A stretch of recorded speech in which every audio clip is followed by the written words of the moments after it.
want to jump right in because we've got a very important topic tonight along the lines of Halloween safety. I can't believe it's that time of year that we're here. It's Halloween. I feel like every month for the last 18, 20 months, you might all, we could probably agree on all this. We just keep thinking, is it already July? Is it already August? Is it already September? And here we are, already the end of October, stepping into the holidays, kicking things off with Halloween this weekend. So this is a very, very timely topic and a lot of safety things that we may not necessarily naturally think about. But tonight we've got two experts who are going to share some great tips and tricks with us as we prepare to have a safe and happy Halloween this weekend. But I do want to take a moment before we get started to remind you that the pediatric emergency rooms at Holtz Children's Hospital, as well as Jackson North, are and Jackson West, actually, Jackson North, Jackson West, and Holtz are available to you 24/7, and they're all staffed with board certified pediatric emergency medicine specialists. So parents and children are getting access to every pediatric subspecialist at Holtz Children's, as well as from the University of Miami Health System and the Jackson Health System.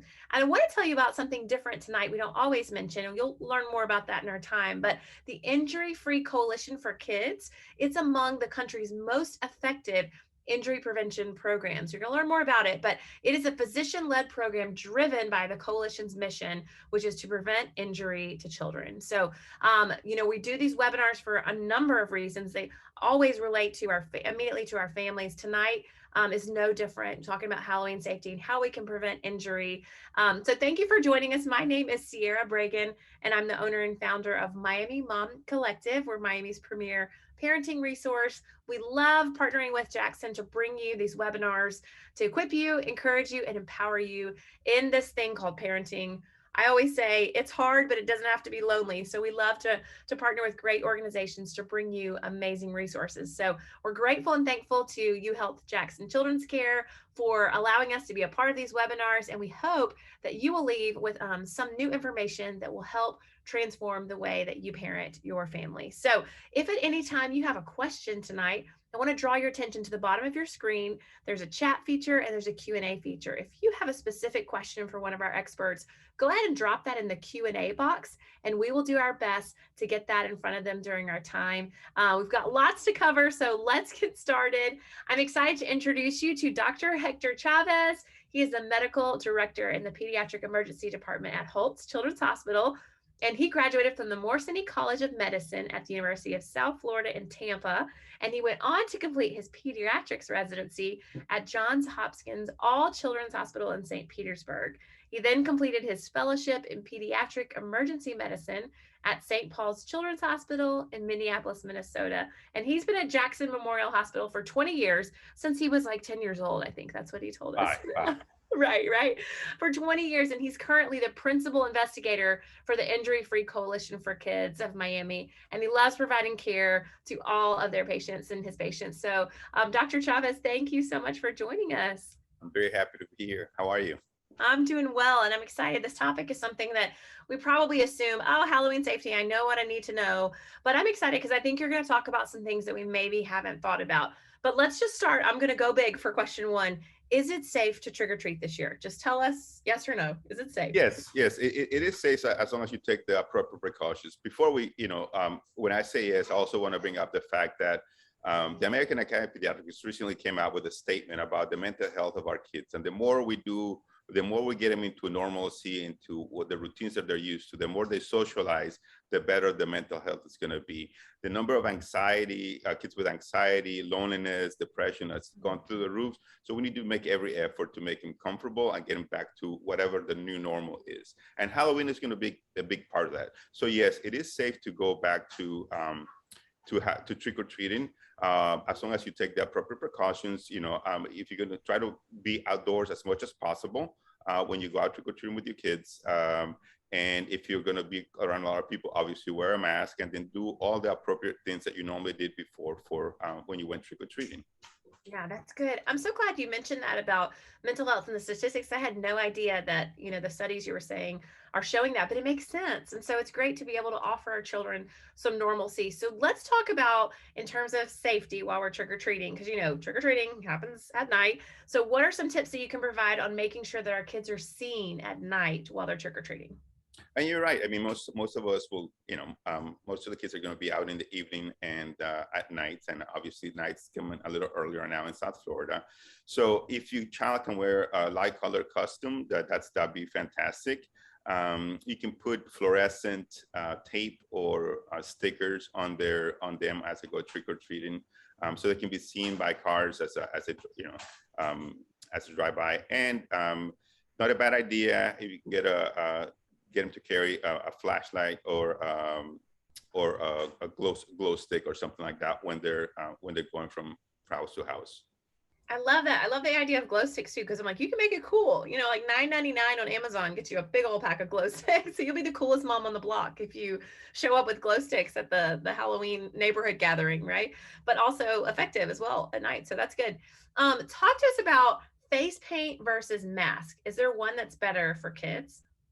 I would say face paint. It's cheap, it's not bad. My kids are older now, but you need someone who knows how to do it. Obviously, I wasn't very good at it, but in the proper hands, it can be, they can look very, very nice. A face mask can, obstruct the child's vision. I'm gonna have my assistant come here real quick. Oh, perfect. Come here for a second. So a tip about the face paints, you want to make sure that they are tried the day before, so that and make sure that they're not sensitive to the face. But this is my niece Camila, and as you can see right now, she can see very well. If we put a mask on her, then it's going to obstruct her vision, and she may not be able to see as well. And I normally work on Halloween, and I see tons of kids who trip and fall, and they're in a hurry, they're excited. So we want to make sure that we keep our kids as safe as possible. That's good. Oh, Camila, you make a beautiful Tinkerbell too. So you don't need that mask. You look beautiful. Oh, she's so pretty. I love it. I love it. On the note of costumes, because I'm a mom and I have to say, my first criteria in a costume is like how cute it's going to be on my kid. But we have to think as well as, is this safe? So what kind of costumes are considered safest for kids to wear? We all want our kids to look cool, so that they look good. But it needs to fit appropriately. Like I said, we do see kids who come in with injuries because they're wearing a cape that's too long or something that's not fitting appropriately, and they're not able to see. So make sure that the costume fits appropriately. And if they have something like this, like Camila does, where they can be seen, and when they're walking around, like the wings. I love it. I love it. It's cool and effective. That's what's so great. I love that. And a lot of costumes are not fire safe, so make sure that it's not something that's going to easily catch on fire. It should say, fire proof in the label. That's good. And I'm reminded, you're speaking all of this, of course, just with your medical wisdom, but like from experience, I'm sure like you've seen, situations in the hospital, people coming in and having issues with Halloween. Right. It always, it's always sad, when, we see the Halloween kids with injuries for, not taking the time to make sure that the pants aren't too long and stuff like that. They're going to be excited. They're going to be high on epinephrine and sugar a lot of the time. And they're more prone to do, things that they normally won't do. So yeah, they'll fall and hurt themselves, or, have head injuries, lacerations, fractures. So we want to keep them as safe as possible. So those are little things that will help hopefully prevent some of those injuries. That's great. Thank you so much, Doctor. Another on costumes, kind of another bit of that. Do you have any specific tips regarding costumes and COVID? Yeah, so a COVID mask should be worn like when Camila goes outside, she'll have her COVID mask on. So it is now the normal for kids to have that. It's acceptable. So you may not think they look as cool, but it's safe for them to put that on. What you don't want to do is put the mask on and then put another mask on, because then it's going to be hard for them to breathe, and it's just not going to be very productive. And if kids are less than 2 years of age, they normally are not going to keep the mask on. So don't fight it. It's a losing battle. So don't worry about that. There you go. There you go. Talk to us about what other COVID safety tips should parents consider as they prepare for Halloween. Yeah. So once again, we want normalcy, but it's not necessarily normal. So there's compromise something where in common sense is gonna, it's gonna help a lot. Obviously, outdoors, how you uh, try not to intermingle too much with people you don't know. Normally, you join other groups, so you want to stay, keep your distance, stay apart when you're doing that. Um, uh, uh, Bring some hand sanitizer when you do that. Try to keep the kids from playing with each other or handing each other's candy and stuff like that. So those are things that you could do that maybe will help prevent the spread of the disease, just plainly related to COVID. That's good. So we shouldn't share lollipops like your niece was passing to you, right? No. We're going to try to avoid that unless you really know the person very well. That's right. That's right. I'm teasing you. Wonderful. Okay, so talk to us about, parents that have younger kids and parents that have older kids, but what trick-or-treating advice would you give parents, let's say with younger kids? Let's start with younger kids. So good luck to you. Those are always the hardest. They get tired the quickest. I mean, getting them ready, it's a lot. Takes a lot. So bring a hand sanitizer with you and make sure that they use it every time they touch someone or they touch candy. They're the group that's more likely to forget where they are and get overly excited. Don't let the kids have the hand sanitizer. Most hand sanitizer, a lot of hand sanitizer has alcohol in it, some as high as 40%. And we have seen, since being a pandemic, a few kids who come in with intoxication from the hand sanitizer. So yeah, make sure that they keep it with them. That you keep it with you, but don't necessarily let them have it at all times. For the younger kids, you want a responsible adult to be in charge of where they are, right? This is a lot like when you have kids at the pool. You don't want a young teenager supervising them because they'll get distracted. So you want to make sure that there's an adult, a responsible adult who is with them at all times, keeping them. You don't want the kids crossing street back and forth. Try and stay in well-lit path, go down one side of the sidewalk and then go across in the corners and go down the other side. They're going to see a cool house. They're going to see someone with a Superman they want to go. So you just got to, keep them under control and keep them in line, when you do that. So those are some of the things that, you could do for the younger kids as they go trick-or-treating. That's great. Talk to us now about older kids, like parents maybe who have older kids. Well, for older kids, first of all, set up some realistic expectations. They should know what time they should be able to come home. Everyone has a cell phone now, so they should be checking in with their parents, and they should know what areas you are allowing them to go to, what you expect them to go to. Obviously, they shouldn't go areas that they don't know. And they should try to stay within their own group, not interact too much with people they don't know, and obviously never go into the house of a stranger to get candy or anything like that. So adolescents and young teens can be just as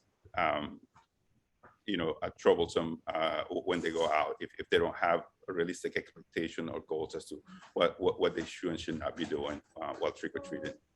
That's good. Communication and expectations, clearly communicating those. That's great. And for both of them, bring some water, for both the adolescents and the teens. And the young kids. The young kids are going to be in that really cool outfit that they want to wear, but it's going to be hot. They're going to get hot and they're going to need to be hydrated. And the adolescents are just going to be adolescents. So it's, bringing some water and some hand sanitizer for them is always a good idea. That's great. And that's a good tip about the hand sanitizer. I have a little one. She's 4, but she's like, I want to carry the hand sanitizer. She feels, like it's special. But now I think I'm going to take it from her because what you said about, I had no idea that was a risk for children. She just enjoys sanitizing often because that's what they've learned. But that's a great tip and something I hadn't thought of. So thanks for sharing. We had a young 5-year-old who drank a little bottle of hand sanitizer on it there from a friend and ended up with us for a little while. So, so just stuff you got to be aware of. So yeah. Wow. Yeah. Thank you for sharing. Another thing associated with Halloween that maybe we forget the very serious risks that are involved is pumpkin carving. So I tried to carve a pumpkin. This is just a side note. I tried to carve a pumpkin with my kids at home last week, and we cut out the top and cleared out all the gunk, and it was so hard to just cut the top out that I said I don't feel comfortable finishing this. So our pumpkin is just no face, just hollow inside, because I thought I don't trust myself to cut this safely. So talk to us about what advice do you give people with pumpkin carving with their kids? Believe it or not, that tends we see a fairly significant number of kids, not fairly, we see a few kids who get injured during the process. So a couple of things that you could do is allow the kids to draw the on the pumpkin, and then the adult is the one who's actually going to carve. You think that the kid are more have better control than they do, and we do see kids who come in with cuts and from handling knives. So don't let the kids handle the knife. Now, once you carve the pumpkin, try not to use candle if at all possible inside the pumpkin. Either once you get a glow stick that you can get at Amazon for, I just found out as a bunch, or or a flashlight may be more helpful. And if you are going to have the pumpkin outside, try not to leave a candle in the pumpkin. That tends, little kids will reach in there and then get burned and stuff like that. So those are all little things that you can do to keep that pumpkin carving safe. We were attempted to carve a pumpkin today. We're going to show it to you guys. It did not come out well. That makes me feel better. So thank you. We did buy for $4.99 a pumpkin carving kit, which is fairly safe and I think much more user-friendly for a child like Camila's age. Correct. Well, the kitchen knife, even for Mama, was just not it wasn't going to happen. So we will try again next year with the kit. But thanks for that advice. Tell us about and if you're just joining us, we're talking about Halloween safety with Dr. Chavez, and round us up because we're going to hear from our community guests as well. But what should we do when we get home after trick-or-treating? So there can still be danger after trick-or-treating. Right. So from a COVID standpoint, obviously everyone should wash their hands before they handle any of the candy. You clean out the candy if you want. We're encouraging people when they give out candies nowadays to actually do it from the outside, hopefully putting things in little baggies or in wrapping them so everyone can just get their own little candy. Go through the candy yourself. When you're dealing with the younger kids, they can be choking hazards when they have small hard candies or toys that the kids can choke on. So make sure that you do all that. And if they have the face makeup on, make sure that they'll go to sleep with it because they'll get irritated, it'll get into the eyes, and then we'll end up seeing you in the emergency department later on. So as long as you take those little precautions, you decrease your chance of having to end up in the emergency department. That's good. And Dr. Chavez, I know your children are older now, so you're not having to do this, but you failed to mention the parenting candy tax, which means you take all the Reese cups from your children's bag, right? Well, Camila brought me this, and I do take the Snickers out of all. So you can keep the Reese's cups. I'll take the Snickers out. You take the Snickers. Awesome. Well, Dr. Chavez, thank you so much for your time. We're so glad that you're here tonight. And we appreciate just your wisdom and knowledge of, again, firsthand seeing the injuries that can happen regretfully on this holiday. So thanks for sharing your wisdom. And you were just beautiful. There's that sweet Tinkerbell, Camila. Thank you for being with us too, sweet girl. I want to transition now and introduce you to Kenia Fayad, who is the Public Information Officer with Miami Police Department. She has been with the City of Miami Police, for 17 years.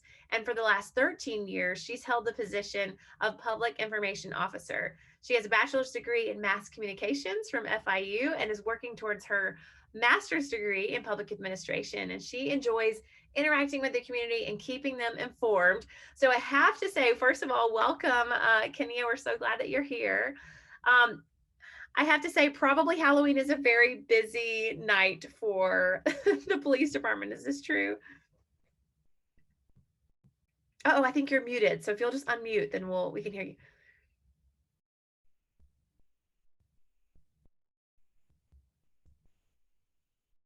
Let's see. Oh, still muted. Maybe that bottom left-hand corner, is there like a little, if you touch the microphone. Can you hear me? Yep, we got you now. Well, I'm happy to join you guys. Yes, indeed, it is a very busy day for us, and it is a busy weekend. As you can see, this year it's going to be a weekend, so we expect there's going to be a lot of festivities out there. Beginning tomorrow, I'm sure. Maybe even tonight. Yes. Well, thanks so much for joining us and just for offering your unique perspective. I just love these webinars because we get the chance, just as a mom personally, to interact and ask questions with community leaders, with medical experts. There's just nowhere else that I can just ask my questions straight ahead. So if you're listening in tonight, if you have a specific question at any time, you can drop that in our Q&A box and I'll do my best to get that shared here with our experts. But let's start off with, what is the most dangerous time for child pedestrians to be out on Halloween night? Well, I have to tell you that it is in the latter part of the night. We usually see that things start happening after 9 p.m. So it's so important for the parents to know, and not just parents, it's grandma, grandpa, the aunts, because we all live busy schedules. I'm a mom too, so I know my son's grown. He no longer trick-or-treats, but obviously I went trick-or-treating, so I always took those precautionary measures. But it's important for everyone to know that, just like the doctor said, it's use a flashlight, make sure everything is illuminated, and we encourage people to travel in groups and always, always have an adult with you. The adults see things, they have a better visual on things happening, and it's important for them to illuminate the pathway. And we know sometimes some neighborhoods don't like to have lights on.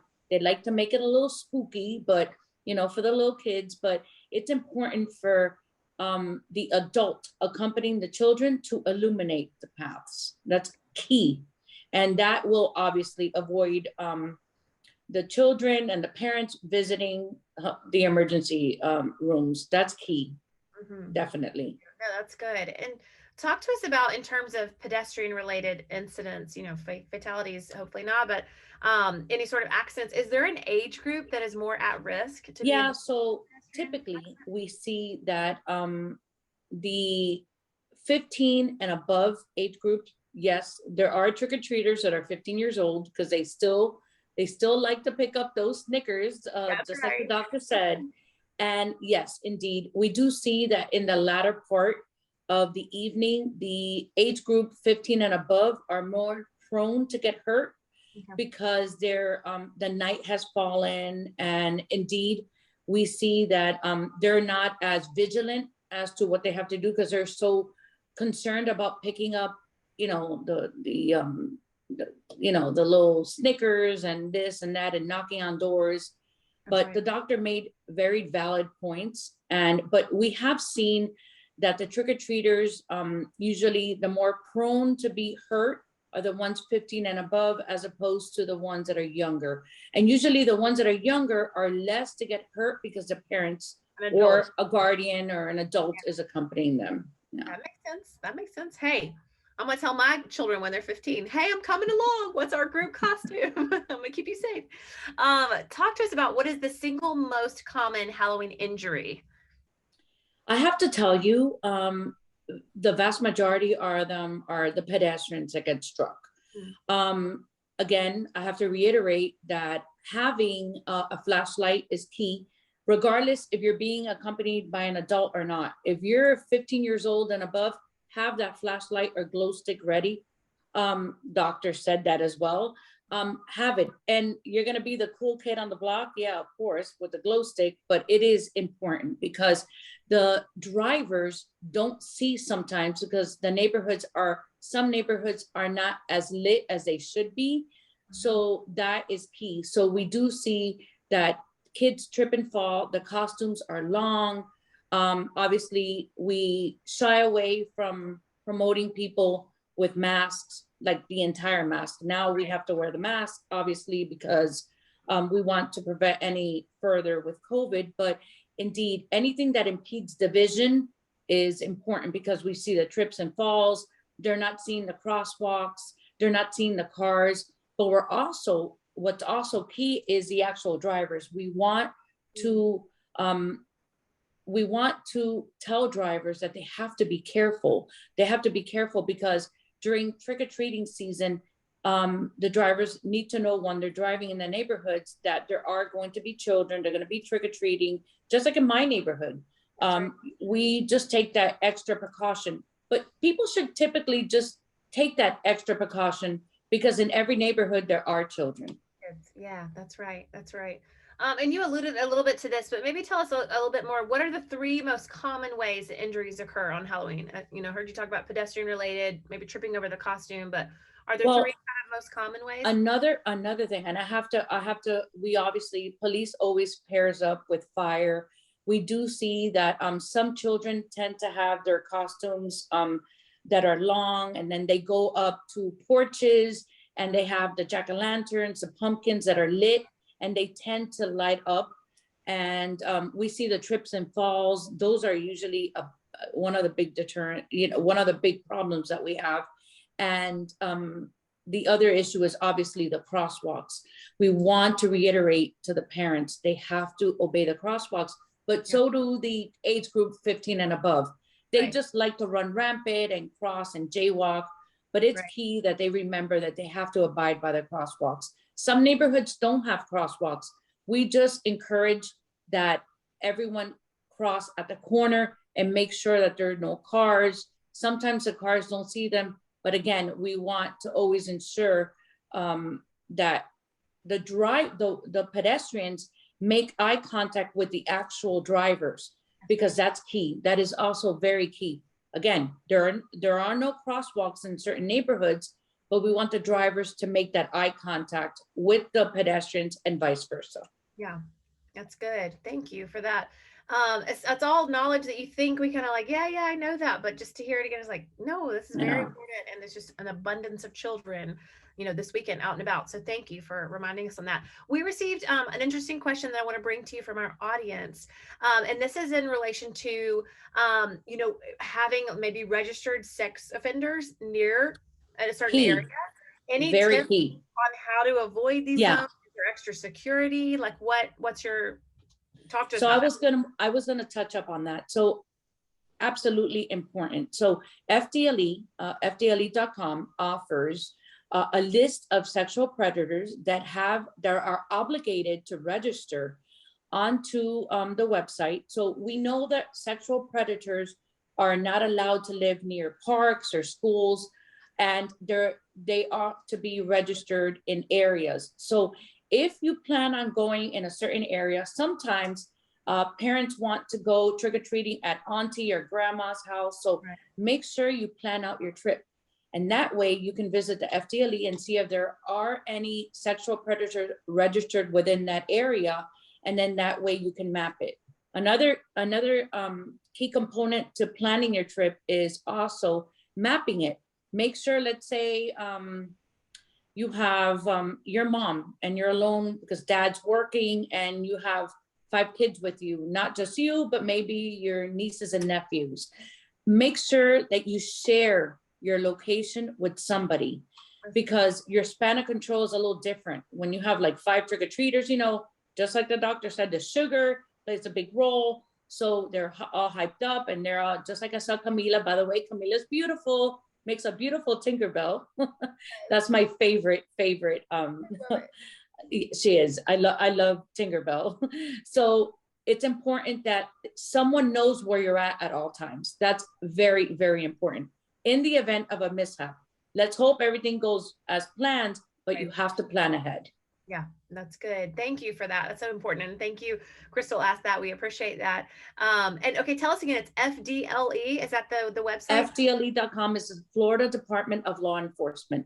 Every sexual predator is mandated to register as a sexual predator. And again, they're not allowed to live within a certain amount of miles from the actual school or parks. Yeah, that's great. Such a great reminder, because you don't trick or treat necessarily at your school or park. So that's a great tip. Thank you for that.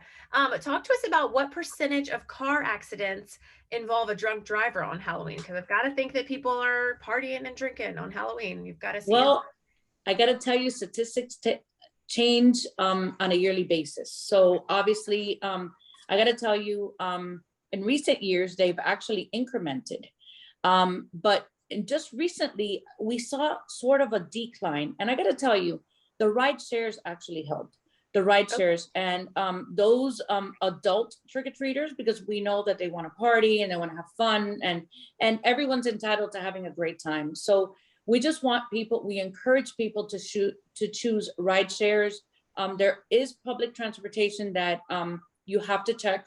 Like here in South Florida, you have Miami-Dade Transit. You can visit their website and absolutely, they'll tell you what their routes are. Sometimes they expand it. If it's going to be during certain peak hours, they'll expand. But then again, we encourage rideshare.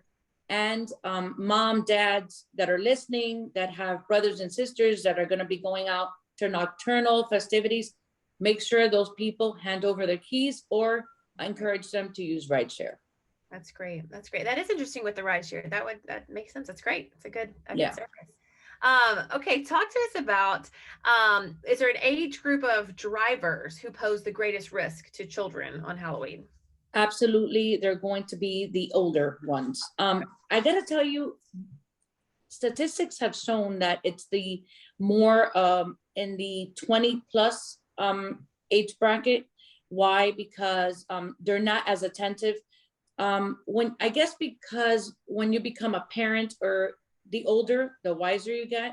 So you already know you're gonna have trick-or-treaters out there and you're gonna drive cautiously. So today, I looked up right before I joined you guys, just to make sure that I was accurate with the information. So, because again, it changes on a yearly basis. So again, we're seeing the 20 plus drivers, that they're the ones that usually are prone to get involved in crashes.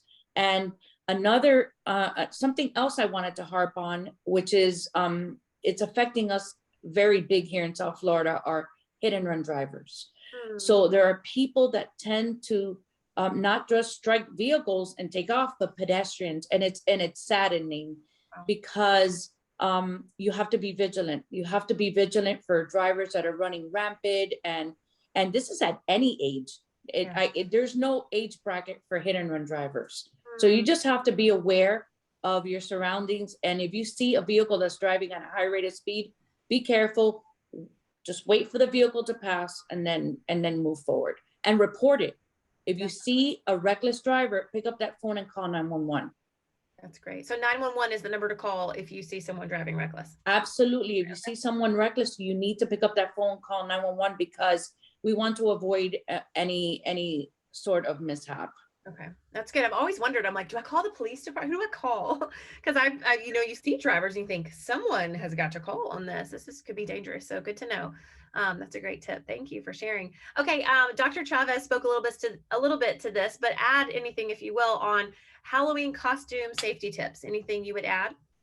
Well, again, we're living different times now, and COVID is a big thing. So like the doctor said, you don't want to struggle with the little ones wearing the mask. It's the ones that are a little older. You want them to wear a mask, especially if they're traveling in groups.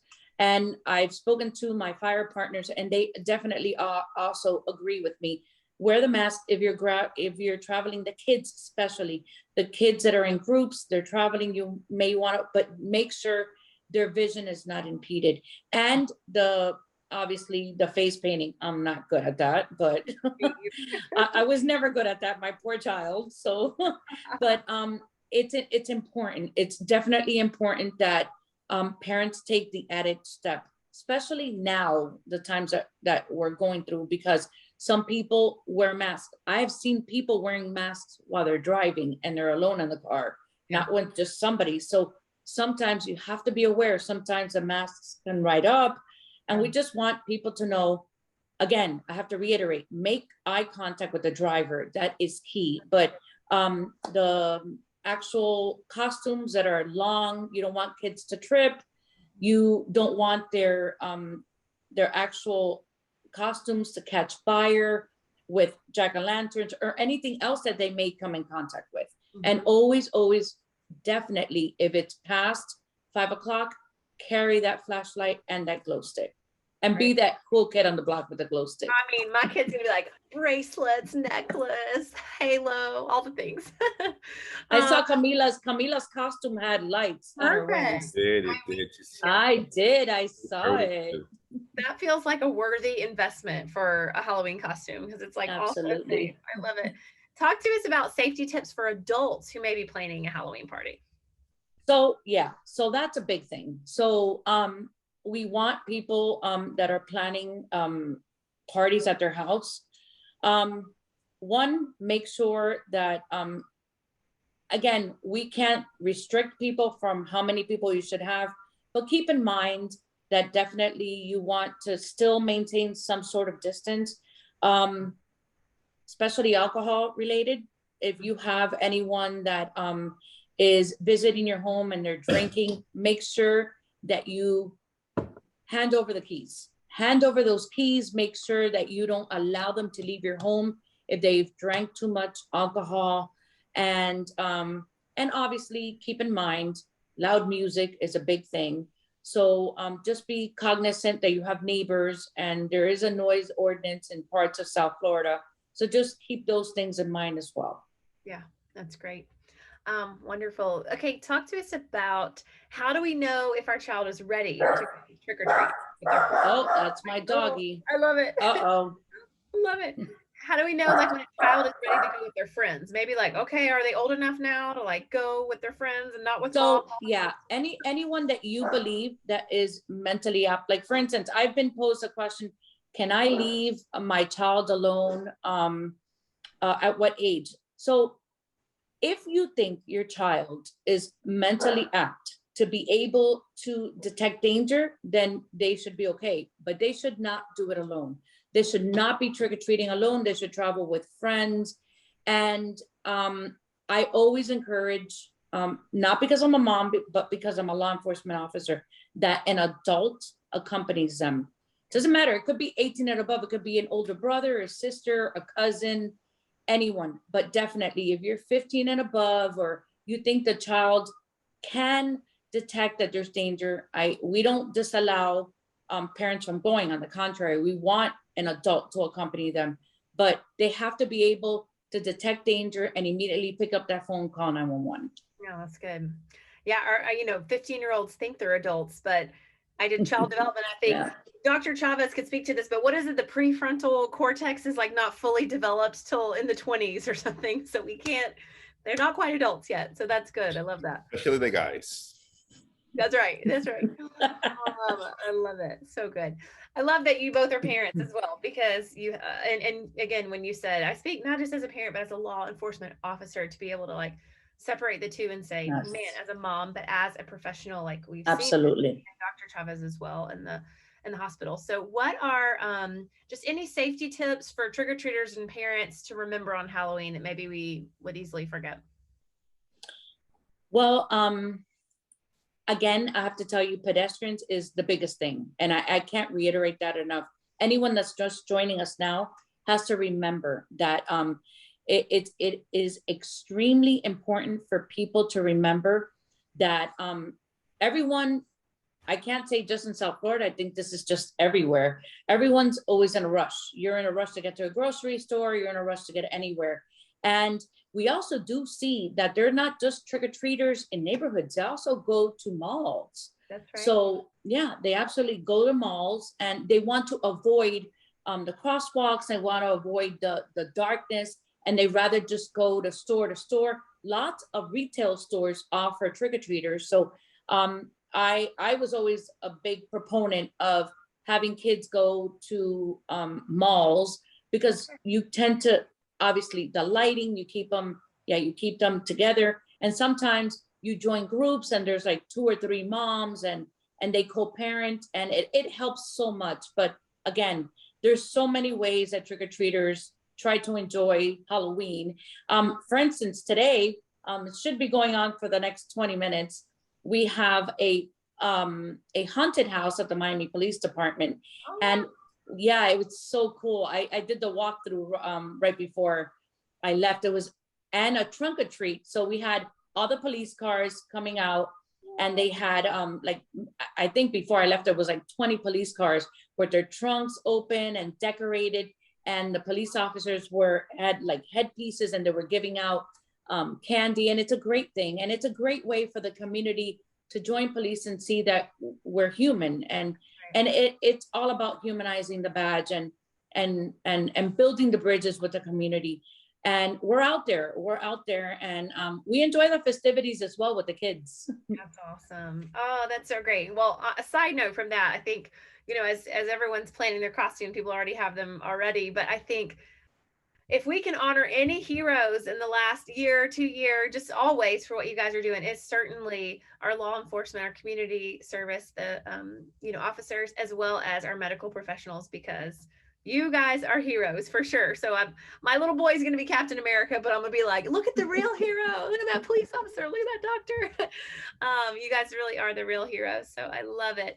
Awesome. Yeah. One of our guests is saying police are the best. So that's great. Thank you. Thank you. 2 more things here. Like, what are some safe driving tips to remember? And then also, I want to know, you're speaking a lot about pedestrian related injuries. Do you have a statistic or like how many pedestrians are killed annually on Halloween? So it's at least 30 pedestrians that are struck. Not all of them are fatal, luckily, but at least 30 pedestrians. Wow. Statistically, it has about 30 pedestrians, and that involves everyone from all ages. So that could be, again, kids that run away from the adult that they're being accompanied by, or the actual 15 and above age group. So just be cognizant, and it can be actually one of the adults that gets struck. But we always encourage not just the pedestrians and the adults and the kids, but the drivers as well, to be aware and cognizant that October 31st is a key day for those trick-or-treaters to pick up the Snickers, just like the doctor likes. That's right. But don't touch my Reese cups. That's all I got. Finally, I think maybe before we wrap up our time, again, those of you who are listening in, please, if you have any specific questions, drop those there, and I'll put them right here in front of Dr. Chavez and Kenya. But tell us, you know, on Halloween, a lot of mischief can happen. So what about, are there any safety tips for homeowners on Halloween? So we know that Halloween tends for those 15 and above age group to be a little mischievous, and they tend to throw eggs, and they even go as far as freezing the eggs. That is criminal. Baseball or something. Yes, and they don't know, but I'm here to reiterate that it is definitely criminal. If you hurt someone, that is not just criminal mischief. If you ruin someone's property, but if you hurt someone, that is definitely illegal. So we want to make sure that the parents that are listening, make sure to pass that down on their teenagers and above, that it is definitely criminal, and they should shy away from doing those things, because nowadays everyone has cameras, and those cameras capture the images of those that are doing it. So that's a mighty tool for the homeowners, and kudos to them for doing that, because indeed you should most definitely talk to your kids and make sure to encourage them to enjoy Halloween instead of making it a mischievous one. Definitely. I mean, kids think of everything. I'm like, I wouldn't even thought to freeze the eggs, but there you go. I would love to pick your brain one day, just of all the crazy things you've seen. I think we could make a whole webinar of that, like true stories of Miami Police Department. You guys have probably seen some crazy things, but thank you for keeping families and children safe, especially this weekend on Halloween, because it is fun. And what Dr. Chavez said to begin, our children need this, you know, opportunity to normalize again and to enjoy things that are special and exciting for them, but we've got to do it in a way that is safe and smart. So thank you both for sharing your wisdom tonight. We're just thrilled to have you. And again, Kenya is not in costume. She is No. in her, I love it, in her work uniform. We were joking before saying we should have worn costumes. It was the Halloween themed one. But again, just thank you so much to our heroes, our everyday heroes, just medical professionals. Thank you. Travis, thank you for all that you do to serve our community. And Kenya, of course, you as well, just for sharing this information. Knowledge is key, and we can do a lot with the power of knowledge. So a huge thank you to Jackson for hosting this tonight. And I want to remind you, if you heard something here, you want to go back and listen, or you want to share it with a friend or pass it on to a spouse or something, you can find all of our previous webinars. You can download them, lots of resources at jacksonevents.org. So make a note of that, and you can go back. This one will be there soon, and so you'll be able to view it. But also, I want you to mark your calendars for Thursday, November 18th. So that's about 2 weeks from now. And then we're going to gather again for our next parental guidance episode on the topic of common respiratory infections. So as flu season blends into cold season, all in the time of COVID, parents, no doubt, are extra anxious as we try to protect our children. So we're going to talk about simple ways to avoid a cold, to more complex questions such as determining what ailment your child may have, and then when is there need for antibiotics versus other medications. So we're going to learn how to navigate all of that, this perfect storm of respiratory infections, on November 18th. So mark your calendar to join us. And those of you who joined us tonight, thank you again. And we wish you all a safe and wonderful Halloween.